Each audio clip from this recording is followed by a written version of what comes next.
My name is Walter Greer. I am 69 years old, and for the past 5 months, I have been the most convincing fool in the state of Tennessee.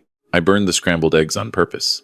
I called my son by his dead uncle's name at the dinner table. I stood in the middle of my own driveway one Tuesday morning in October, still wearing my bathrobe, staring at the mailbox like I had forgotten what it was for. My neighbor, Frank, slowed his truck and asked if I needed help. I told him I was fine, just tired. But what I was really doing was waiting to see if my daughter-in-law was watching from the kitchen window. She was. I know because I had a camera mounted in the birdhouse on the fence post, and I watched the footage that night on my laptop, sitting alone in my study with the door locked. She stood at that window for nearly 2 minutes, her coffee mug held in both hands, watching me. And she was smiling. That smile told me everything I needed to know. It confirmed what I had suspected since August. What I had hoped with everything in me was wrong. My daughter-in-law was not worried about me. She was pleased. She was counting on me falling apart. She had no idea that I had never been more clear-headed in my life. Let me back up to where this all started, because none of it makes sense without the beginning. I spent 42 years building Greer Home Supply. It started as a single store on the edge of Knoxville, a family hardware business with 12 employees and a loading dock that flooded every spring. My wife, Carol, kept the books in those early years, working at the kitchen table after the kids were in bed, her reading glasses pushed up on her head, a pencil tucked behind her ear. We grew slowly, then quickly. By the time I sold the company last spring, Greer Home Supply had 27 locations across 5 states, 460 employees, and a reputation that I was prouder of than anything else I had ever built. The buyer was a regional home improvement conglomerate out of Atlanta. They paid $31 million for what Carol and I had built from nothing. Carol had been gone for 3 years by then. Pancreatic cancer. 11 weeks from diagnosis to the end, which is its own kind of cruelty. Not enough time to say everything you need to say. She died in April, and I sold the company the following May, and by June, I was a 9-year-old widower with more money than I knew what to do with, and a house that felt twice as large as it used to. My son Thomas, was the one bright thing. He was 40 years old, worked as a civil engineer for a firm in Nashville, and had inherited his mother's patience and her easy laugh. We had always been close. When Carol got sick, he drove down every weekend without being asked. He sat with her, watched old movies with her, held her hand. He was a good man. I want to be clear about that, because what comes next is complicated, and I do not want anyone to mistake what happened for a failure of his character. Thomas met his wife, Nicole, 2 years before Carol died. She was 35, worked in real estate, tall and polished in a way that looked effortless, but probably required a great deal of effort. She had one of those smiles that makes you feel like the most interesting person in the room, while also making you vaguely uneasy. The way a well-lit room in a house with no furniture makes you uneasy. Something about it was too deliberate. Carol had been gracious about Nicole, the way Carol was gracious about everything. But in one of our last real conversations, when she could still sit up in the hospital bed and hold a cup of tea, she said to me, quietly, as if she were telling me something she had been saving, "Walter, keep your eyes open with that one." She did not say anything else about it. I did not press her. I should have. Nicole and Thomas got married 14 months after Carol passed. A small ceremony in Nashville. I walked down the aisle alone, and I smiled because that is what you do. And I held it together until the reception, when a string quartet played the same song Carol and I had danced to at our own wedding. And then I excused myself and stood outside in the parking garage for 6 minutes until I could breathe normally again.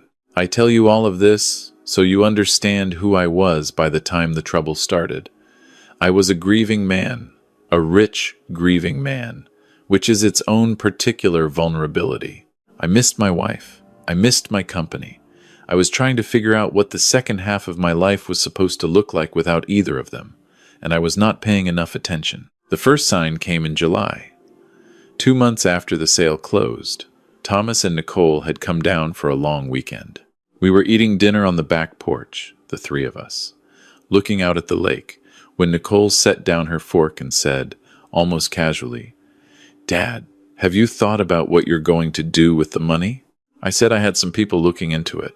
She nodded slowly, the way you nod when someone gives you an answer you already expected and had already decided was wrong. "The problem with traditional financial management," she said, "is that it's so conservative.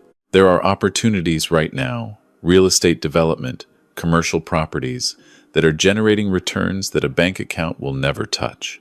She looked at me with those careful eyes. "I've been working with some investors, people who really understand the market. I think you should at least sit down with them." I said I would think about it. Thomas, to his credit, looked slightly uncomfortable and changed the subject. But I noticed that he did not disagree with her. The following month, Nicole called me directly. Thomas was at work. She wanted to know if I had thought any more about meeting with her investment contacts. She mentioned a figure, a projected annual return, that was almost offensively unrealistic. When I said I wasn't interested, she shifted the conversation smoothly, the way water shifts around a stone, and began asking about my health. "I was fine," I said. "You just seem tired lately," she said. Thomas mentioned, "You forgot about the dinner reservation last month." I had forgotten about that reservation. It had been a genuinely busy week, and it slipped my mind. I said so. "Of course," Nicole said. "I'm sure it's nothing. We just love you and want to make sure you're okay." I hung up the phone and sat very still for a moment. Then I called my attorney. His name is Roy Caldwell. He has been my lawyer for 26 years. He is the kind of man who listens more than he speaks and always returns your calls within the hour. And he was the only person outside of my family who knew the exact size of the settlement from the sale. I told him about both conversations. I told him about the smile through the kitchen window, which had not happened yet, but which I already, somehow, knew was coming. I told him that Carol had warned me. "What do you want me to do?" Roy asked. "Find out everything," I said. Roy was thorough. He was also fast. Within 3 weeks, he came to my house with a folder and a look on his face that was carefully neutral, in the way that only very bad news makes a person look. Nicole's investment contacts were not investors. They were participants in a high-yield fraud scheme that had already drawn scrutiny from the Tennessee Securities Division. 3 separate complaints had been filed in the past 18 months. The returns she had cited to me were fabricated. If I had handed them money, I would have gotten a handsome statement every quarter showing spectacular gains, right up until the moment the whole thing collapsed and everything disappeared. Her brother, a man named Darren, who I had met twice at family events and remembered only as the kind of person who talked too loudly about wine, was a paralegal who had been presenting himself to clients as a licensed attorney for close to 4 years. He specialized, Roy said with deliberate care, in estate planning, specifically in helping families navigate situations where an elderly relative was deemed no longer capable of managing their own financial affairs. I felt the coldness settle into my chest. "Guardianship," I said. Roy nodded once. I thought about Carol's words. "Keep your eyes open with that one." "Does Thomas know?" I asked. Roy hesitated. "I don't know," he said. "There's no evidence he's directly involved. But Nicole's phone records show regular calls with Darren going back over a year. Before you sold the company, she had been planning this before the sale closed. She had been waiting." "And Thomas?" I asked again. "I don't know," Roy said again. "I'm sorry, Walter." I sat with that for a long time. Long enough that Roy refilled my coffee and waited. Here is the thing about being 69 years old and building something for 4 decades. You learn to take the hit and stay standing. You learn that grief and fury are not useful unless you channel them into something that actually changes the outcome. I was furious. I was also frightened in a way that I had not been since the night the Knoxville store flooded, and I stood in 3 inches of water at 2 in the morning, trying to save the inventory with a push broom and a broken pump. But I did not panic then, and I did not panic now. "I want to run a play," I said. Roy looked at me. "What kind of play?" "The kind where they think they're winning until the moment they realize they've already lost." I started performing the following week. The scrambled eggs, the bathrobe in the driveway, the forgotten names, the confused pauses mid-sentence, The blank stare at my own phone like I couldn't remember how to use it. I was careful about it. I had watched enough family members go through genuine cognitive decline to know what it looked like, and I was careful never to overplay it. It had to be subtle. It had to be the kind of thing a concerned wife would mention to her paralegal brother in a phone call. The kind of thing that would plant a seed. Roy hired a security consultant who installed cameras I could monitor remotely. Voice-activated audio recorders went into the living room, the kitchen, the study, nothing in the bedrooms. I wanted evidence, not invasion. We monitored Nicole's communications through entirely legal channels, things that were available from the paper trail she had already left. We documented everything. And I waited. The invitation was my idea. Christmas at my lake house. Thomas and Nicole would come down from Nashville. Nicole's brother Darren would be there, which was itself unusual since he had only come to the house once before, and that visit had coincided, I now realized, with a period when I had casually mentioned to Nicole that I was reviewing my estate documents. The invitation to Darren was Nicole's suggestion. She brought it up in November like it was the most natural thing in the world. Darren doesn't have anywhere to go this Christmas. Would it be okay if he joined us? I said, of course. The more the merrier. And I sounded like a lonely old man who was grateful for the company, which is exactly what I wanted her to think. The week before Christmas, I called Thomas. This was the hardest part.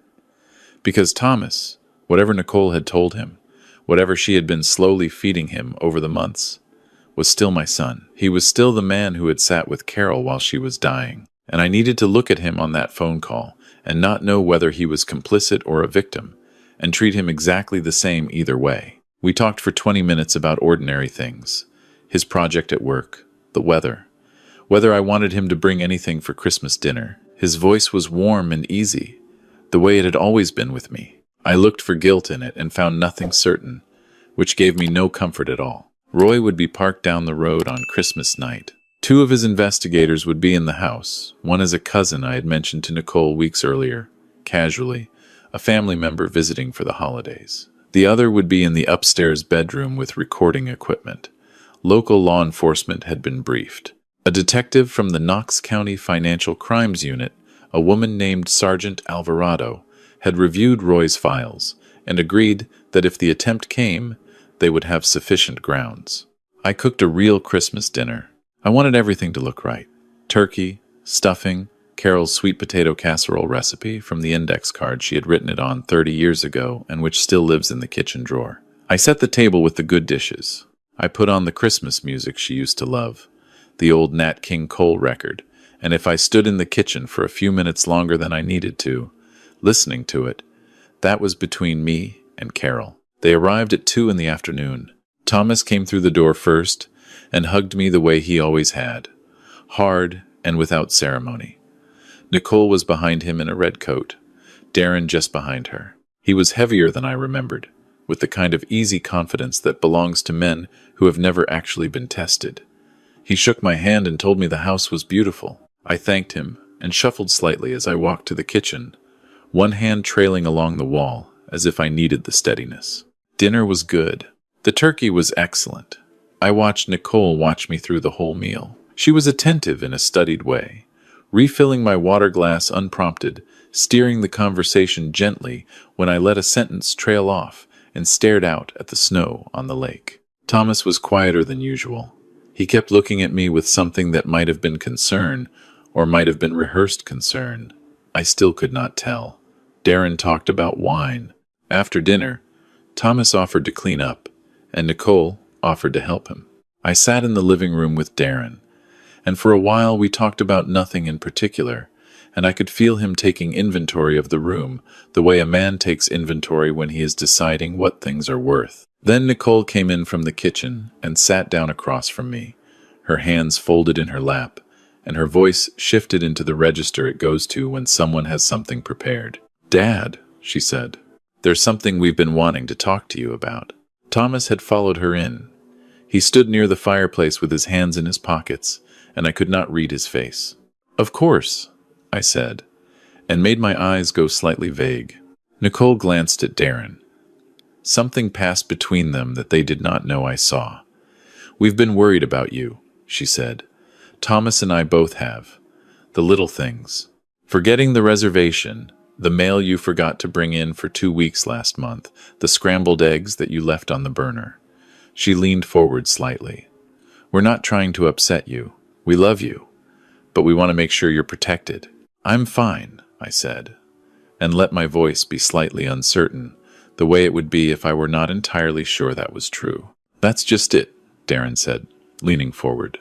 He had his professional voice on now, measured and authoritative, the voice he had practiced for 4 years of pretending to be something he was not. Sometimes when these things start, people feel fine. That's actually part of what makes it difficult. The awareness can come and go. He pulled a folder from the bag beside his chair, the kind of moment that had been choreographed and I had been waiting for since October. I've prepared some documents. Nothing complicated. A durable power of attorney. A financial management trust. It just ensures that if there comes a time when you need help, the decisions are in the right hands. People who love you. I looked at the folder. I looked at Thomas. Is this what you want? I asked him. My voice was quiet, genuine. Thomas shifted his weight. He looked at Nicole, then back at me. Dad, we're just trying to help. We want you to be taken care of. There was something in the way he said it that did not belong to him. It sounded like a sentence someone else had written for him. I looked at my son, this man I had raised, and I made a decision that I think Carol would have made too. I decided he was not the enemy. I decided that he was a man who loved his wife and had been listening to her voice in his ear for 2 years, slowly, patiently, redirected, the way water redirects stone. I decided I would give him the chance to be who I knew he actually was. But first, I had to finish what we had started. I looked at the documents Darren had placed on the coffee table. I reached forward and picked them up with a slightly trembling hand. I turned the pages slowly, squinting at them, and I said, I just don't understand all this legal language. I looked up at Darren. If you think it's the right thing, I suppose. I let my voice go small. I just don't want to be a burden. Darren smiled the smile of a man who thinks he has won. That's exactly right, he said. We're just making sure everyone is protected. It's the responsible thing. Nicole was watching me with something that lived just behind her careful expression. I recognized it. It was the same thing I had seen in the kitchen window in October, in the footage from the birdhouse camera. Satisfaction. The particular satisfaction of a plan coming together. I reached for the pen she was already extending toward me, and then I put the pen down. I straightened up in my chair. I set the documents on the coffee table, squared them carefully against the edge, and I looked at each of them in turn. Thomas, Nicole, Darren. When I spoke, my voice was the voice I had used for 42 years when I was closing a deal or ending a meeting that had gone wrong, or telling an employee something they did not want to hear. Clear, unhurried, entirely in control. Roy, I said, did you get all of that? The door to the study opened. Roy Caldwell walked out. Behind him came the man I had introduced as my cousin, who was, in fact, one of Roy's investigators, and behind him came a woman I had not introduced at all because she had been upstairs since noon. Sergeant Alvarado, Knox County Financial Crimes Unit, in plain clothes, holding a recorder with a green light blinking steadily. Darren stood up so fast his knee hit the coffee table. What? Sit down, Sergeant Alvarado said. Not loudly. She did not need to. Nicole's face had gone the color of old snow. She looked at me with something I had not seen from her before. It was not anger, and it was not shame. It was calculation. The rapid recalculation of a person whose model of the situation has just collapsed, trying to find a new position. I watched her look at the recorder. I watched her look at the documents on the table. I watched her decide. This is a misunderstanding, she said. We were trying to help him. Darren is just a friend who understands estate planning. Darren is not a licensed attorney, Roy said, and his voice carried the particular weight of a man who has been waiting a long time to say something. He placed a thin folder on the coffee table. His paralegal certification lapsed in 2021. He has been representing himself as a licensed estate attorney to at least 6 other families in the last 4 years. 3 of those families have already filed complaints with the state bar. Thomas had not moved from the fireplace. He was staring at Darren. Tom, Darren's voice changed. The professional register dropped, and what was underneath was younger and less certain. Tom, listen, this isn't... Don't, Thomas said. One word. Sergeant Alvarado stepped forward. She addressed herself to Darren first. The charges she outlined were clear and specific.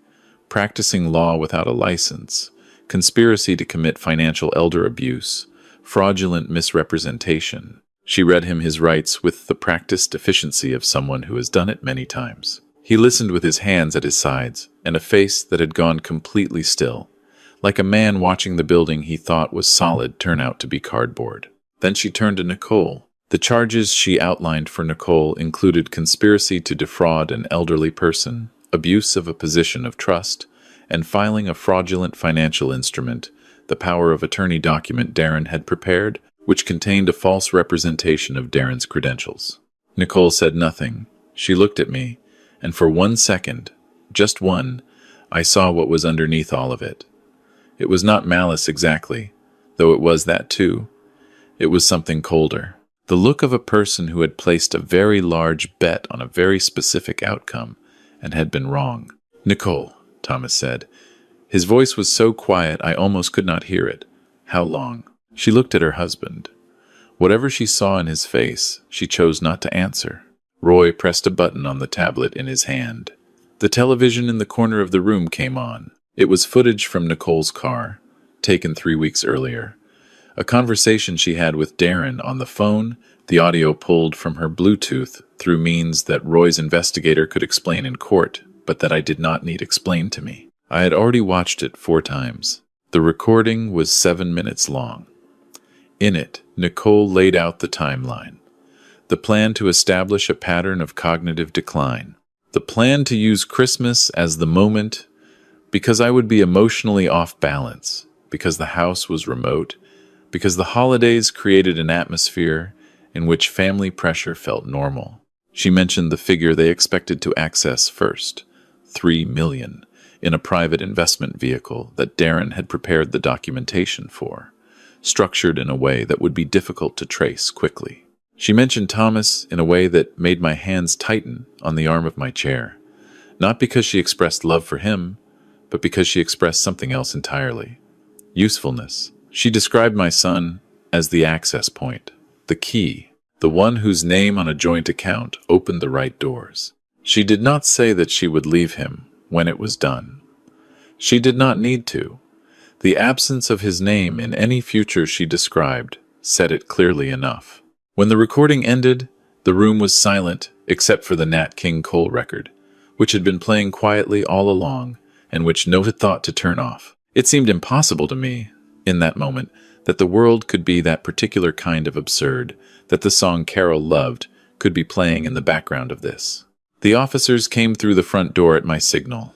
There were 2 of them. They were professional and quiet about it. Darren went without resistance, all the bluster entirely gone. Just a middle-aged man who had been pretending to be something he wasn't and had run out of room to keep pretending. Nicole went without speaking, which was, in its own way, more frightening than anything she might have said. Thomas stood at the fireplace and watched them go. I sat with my son for a long time after the cars left. The investigators were packing up their equipment in the other rooms. Roy was on the phone in the kitchen. Outside, the snow had kept falling. The lake was dark, and the lights on the dock made long reflections in the water the way they always did in winter, the way they had every Christmas I could remember in this house. Thomas sat across from me in the chair where Darren had been, and for a while neither of us said anything. Then he said, "Did you know from the beginning?" "From August," I said. "About Nicole's investors." The rest came later. He was quiet for a long time. I didn't know about Darren. I mean, I knew he wasn't practicing actively, but she told me he was just between firms. I didn't know about the documents. He paused. I knew something was wrong. I felt it. "I just didn't," he stopped. "You loved her," I said. "Yes," he said. I thought about what to say. I had been thinking about it since August, since the moment Roy laid those documents on my kitchen table, since I understood that whatever happened here, my son was going to be sitting across from me in some version of this conversation, and I was going to have to find the right words for it. Your mother knew, I said. She told me to keep my eyes open. I wish I had listened sooner. Thomas looked up. The way she looked at you, I said. Even in those last weeks, the way she looked at you made her happy in a way that very few things did. She wasn't worried about your judgment. She was worried about your heart. She knew how much you needed to believe the best about the people you loved, and she knew that was the thing that could be used against you. I leaned forward. That is not a weakness, Thomas. That is who you are. It is not your fault that someone chose to use it. He put his face in his hands. He was not crying exactly. He was doing something quieter than that. The thing men do when they are holding something very large and finally, have permission to put it down. I reached over and put my hand on his shoulder. We sat there for a long time. The legal proceedings lasted 7 months. Roy had assembled a file that was, as he put it, excessive in the best possible way. The audio recordings from my house, the footage from Nicole's car, the documents Darren had prepared, the testimony from 3 of the other families he had defrauded, the paper trail connecting Nicole to the fraudulent investment scheme that the Tennessee Securities Division had been building a case against for 18 months. The prosecutors were not lacking for material. Darren took a plea agreement. He agreed to testify fully against Nicole in exchange for a reduced sentence. He got 4 years, the revocation of any professional credentials, and a civil liability judgment in favor of the families he had defrauded that would follow him for the rest of his working life. Nicole went to trial. Her attorney was competent and worked hard, but there is a limited amount of work you can do when the client's own voice, in her own words, in her own car, has laid out the entire plan, with the thoroughness of a project manager preparing for a board meeting. The jury deliberated for 6 hours. They came back with guilty verdicts on 3 counts, including the most serious, financial elder abuse, which under Tennessee law carried significant sentencing weight given the premeditation involved and the vulnerability of the intended victim. The judge gave her 9 years. I was in the courtroom for the verdict.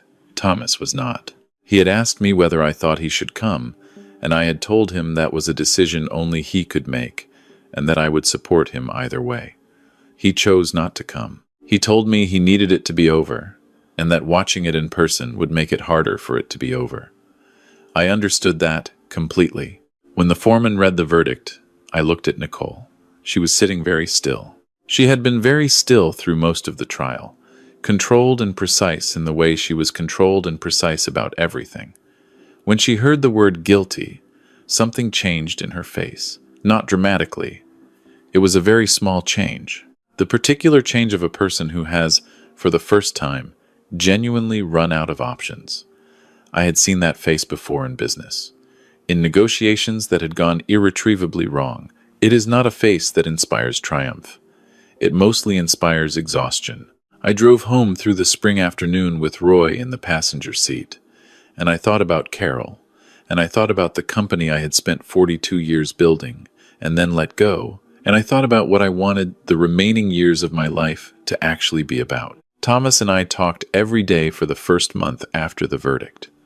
Then, every few days. Then, gradually, in the natural rhythm of a father and son who have always been close and have now been through something together that neither of them will ever fully forget. He filed for divorce 3 weeks after the guilty verdict. He is doing what I did after Carol died, which is to say he is getting through it, one day at a time, in the unglamorous and necessary way that grief actually works, without shortcuts and without the luxury of speed. He came down to the lake house in June for 2 weeks.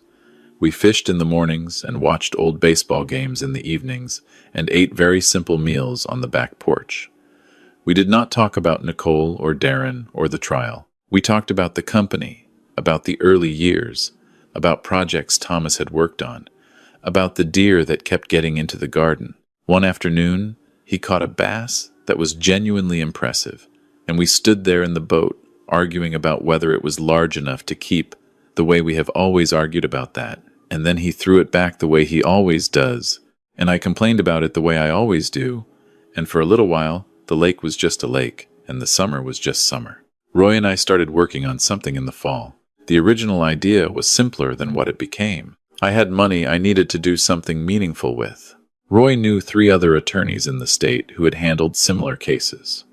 Families targeted through fraudulent estate planning schemes, elderly people pressured into handing over assets or signing documents that stripped them of their autonomy. There were more of them than I had understood before this happened to me. Far more. We incorporated the Greer Family Trust, which was a clumsy name, and we eventually changed it to something better, Second Chance Legal Fund.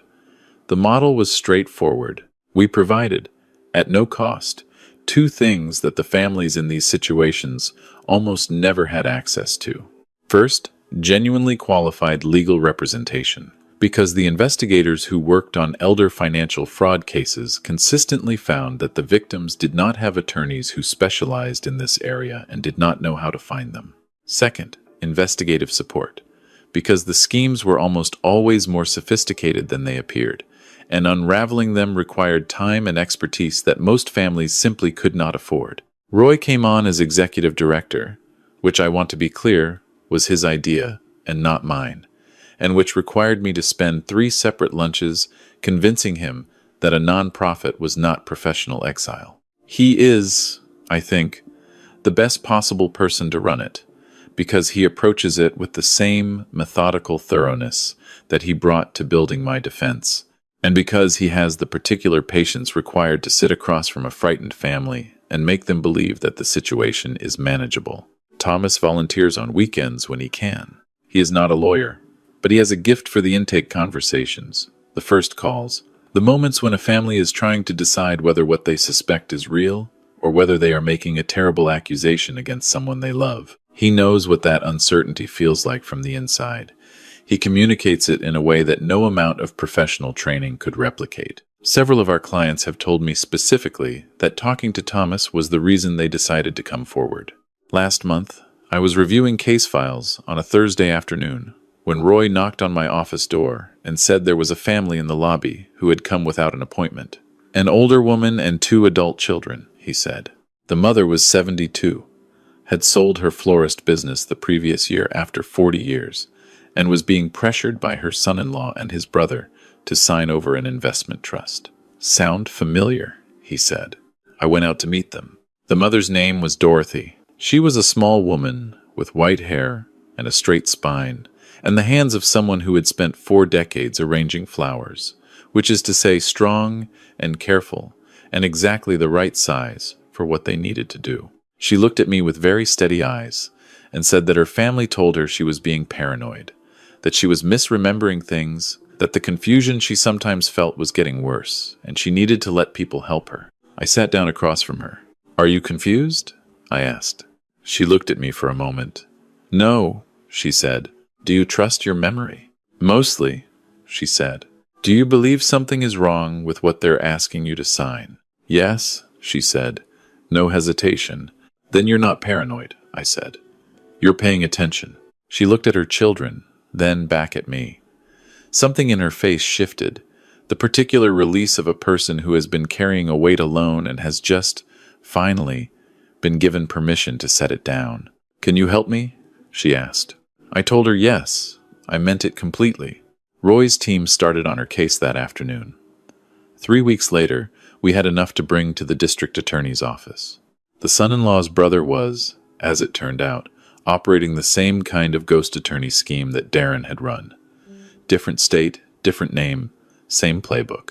He is currently facing charges in 2 jurisdictions. Dorothy called me last week to say that she had planted her spring bulbs and was already thinking about what she wanted the garden to look like by Easter. She sounded like a woman who had come back to herself after a long absence. I know what that sounds like because I heard it in Thomas's voice, and in my own in the months after the trial. I think about Nicole sometimes, less than I used to. When I do, I don't feel what I expected to feel. I had expected contempt, or the particular cold satisfaction of a man who was right. But mostly what I feel is something more like sadness, the kind of sadness you feel when you see something that could have been different and wasn't. She was an intelligent person. She had organizational ability and nerve, and the kind of long-range patience that, in another context, might have built something real. She decided to use it to take what didn't belong to her, and she is serving 9 years for that decision. And I do not think there is any satisfaction in that. Certainly not enough to stay with for very long. What I stay with is the lake in the evening, the sound of the dock against the water, the index card in the kitchen drawer with Carol's handwriting on it, slightly faded now, the sweet potato casserole recipe that I have made every Christmas since she died, and that I will make every Christmas I have left, because some things are worth continuing. What I stay with is Thomas, his voice on the phone, gradually finding its way back to the ease it used to have. Not all the way back yet, but further every month. What I stay with is Dorothy's voice, telling me about the spring bulbs, and the look on Roy's face on the days when a case goes right, and the particular satisfaction, different from triumph and better than it, of work that actually matters. I spent 42 years learning that a business is only as strong as what it is built on. After Carol died, after the company sold, I thought that lesson had already taught me everything it had to teach. I was wrong. There was one more thing, the most important thing. What you build is only worth what you choose to do with it. I am 69 years old. I run a foundation that gives frightened old people their lives back. Every morning I wake up in the house, Carol and I built together, look out at the lake, drink my coffee, and then go do something that matters. I smile when I think about Nicole standing in my kitchen window all those months ago, watching me shuffle down the driveway in my bathrobe, holding her coffee mug, satisfied. She thought she was watching an old man falling apart. She was watching a man getting to work. If you are someone who suspects that a family member is trying to take advantage of you, or someone you love, I want you to know that the instinct to doubt yourself, to think that you are being paranoid, to wonder whether accusing someone you love makes you the problem, that instinct is exactly what these people count on. It is their most important tool. The moment you start to trust your own judgment again, they have already lost. Trust your judgment. Keep your eyes open. And remember, the wolves are always watching, but so is the man they decided was too old to be worth worrying about. He is taking very good notes.